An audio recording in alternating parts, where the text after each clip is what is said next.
morning from Swansea, Wales, from our team base. The team were back in training today. Very good session this morning, focusing on defence and our line-out. And then this afternoon, the players all went to the gym for a strength session. It's been quite a nice day here in Swansea today. It was nice and sunny, so hopefully that keeps up for the rest of the lead into the Wales game next Thursday. All the boys will be very keenly watching the Wales-England game, which is starting on TV in about 15 minutes at 8 o'clock this evening. Very interesting game in the terms of our approach to the game next Thursday, and also in terms of the final outcome of the pool. Tomorrow, another field session tomorrow, just focusing on our game plan and our attacking plays. Whanaka. Naka ni mbula na turanga kena marama dharubu kena ngone lewa na loibichi be toranga binanga mbo binata bale buna buguni bitokoni bimasulaki na buguni nonda chimini vanua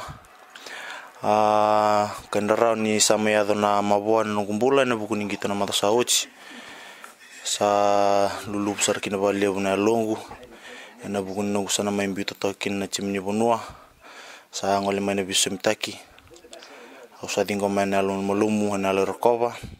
sa nongu kerkerenga be kendana lewebich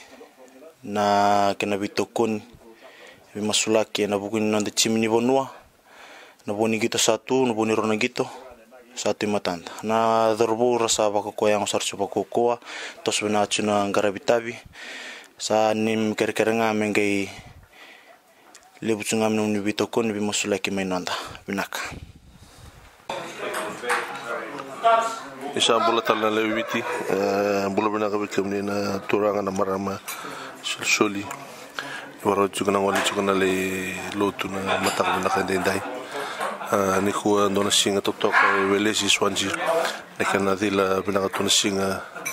ni kuwa ni memela ko litereri kana matala le kana ka ni kuwa to sar ndona bakako yang rana nda dorbo matani kuwa contact don contact session matani kuwa yana ka bingo leba ko yang na ina gymnasium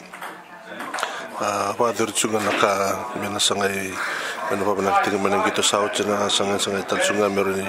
panda bore timing ni village ni ba ya derchunga no tokara ina melidim stem yana singlu tlebo mego sindo len leuna kamera ka wekena wedi chunga na mosniang na kai memberatir na darbo to bo bina sa dara mayo timbo de nangusa wesem tekting maybe wasia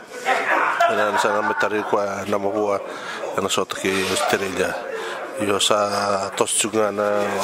wawarau yana bo ni gito satu menangarabi na rugby world cup era bulbul na tu na darbo sindana ka me ka weekend na beluta ka na matatimi Arsalom ke di 20 nanda ambichu kuna kemuni sa baisulu chukuru chuku matango na wale chukuna lengkare bikolo ke misanga utanga ngondo lutu na kamni kuwa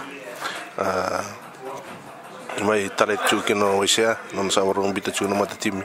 na wale tale na kalabo e Paris bei ke ba mina chuku longo welesi Whether okay, rasa mai tak tu satu boleh kira besiko boleh mai na matatimi o emor katalau dua naturang kesang kita takauci na matatimi ni wici ruan nona World Cup rasa kila benaka mai bitokon itu na tereni na matak benaka ni ko ba ya long kan katikir na robo apa benaka bale emor ni rautu ni solina ngona ngona somutu mai na mai bitokon itu na tereni na matakan ko na namang chuna sing matakan ndo ngana sa sentre ni kim sana sangat tuan ndo na wal lutu ngomi kim ngolen na lengkar biklo mi kim ni lutu ni kina ngara la chuna kabi ni turang na sing matak kim mi sa lolom khidi tuan ni nonda na walu